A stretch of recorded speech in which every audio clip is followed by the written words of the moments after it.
The phone kept ringing nonstop, driving her crazy and breaking her concentration. Frustrated, she put down her paintbrush and got up. She made her way to the little classic table in the living room, picked up the receiver, and answered, "Hello?" The voice on the other end asked, "Is this Miss Julia El-Sabai?" She furrowed her brow, responding cautiously, "Yes, who's this?" "It's Hassan, your father's secretary, ma'am. I need to tell you something important, but I need you to stay calm first." A chill ran down Julia's spine, and her instincts screamed that she was about to hear bad news. "What happened to my mom and dad?" she asked, panic in her voice.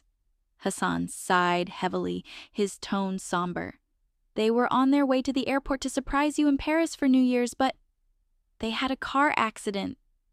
The line went silent for a moment before Julia screamed, "What? Say something!" Hassan hesitated, his voice even more sorrowful now. "I'm so sorry." But they didn't make it. They both passed away. Julia couldn't believe what she was hearing. The words hit her like a lightning bolt, leaving her frozen in place.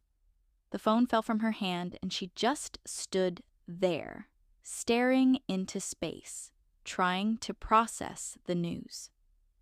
Gradually, the reality began to sink in. Her expression shifted, and fear crept into her soul. She shook her head, whispering in disbelief, "No, this has to be a lie."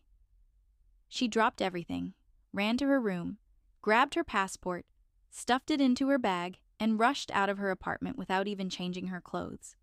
Standing in the busy Parisian street, she desperately looked for a taxi, tears streaming down her face.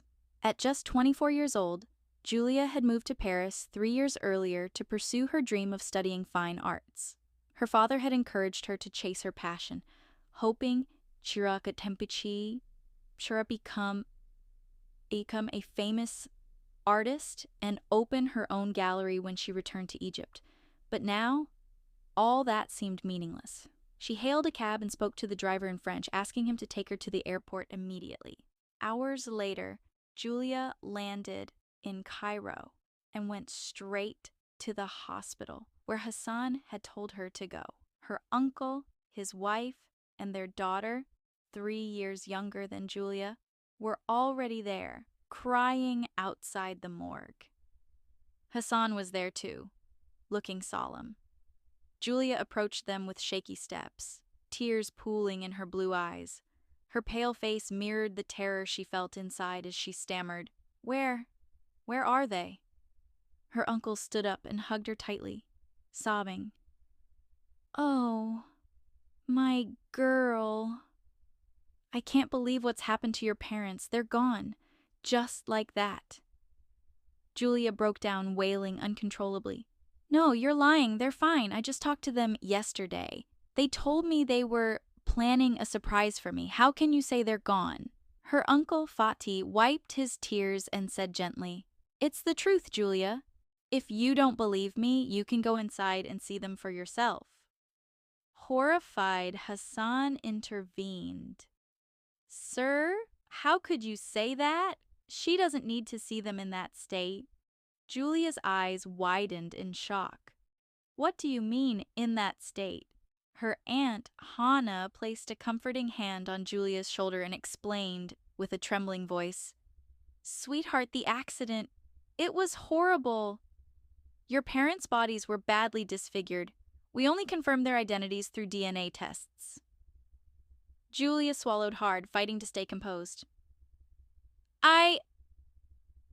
I want to see them," she said, her voice barely audible.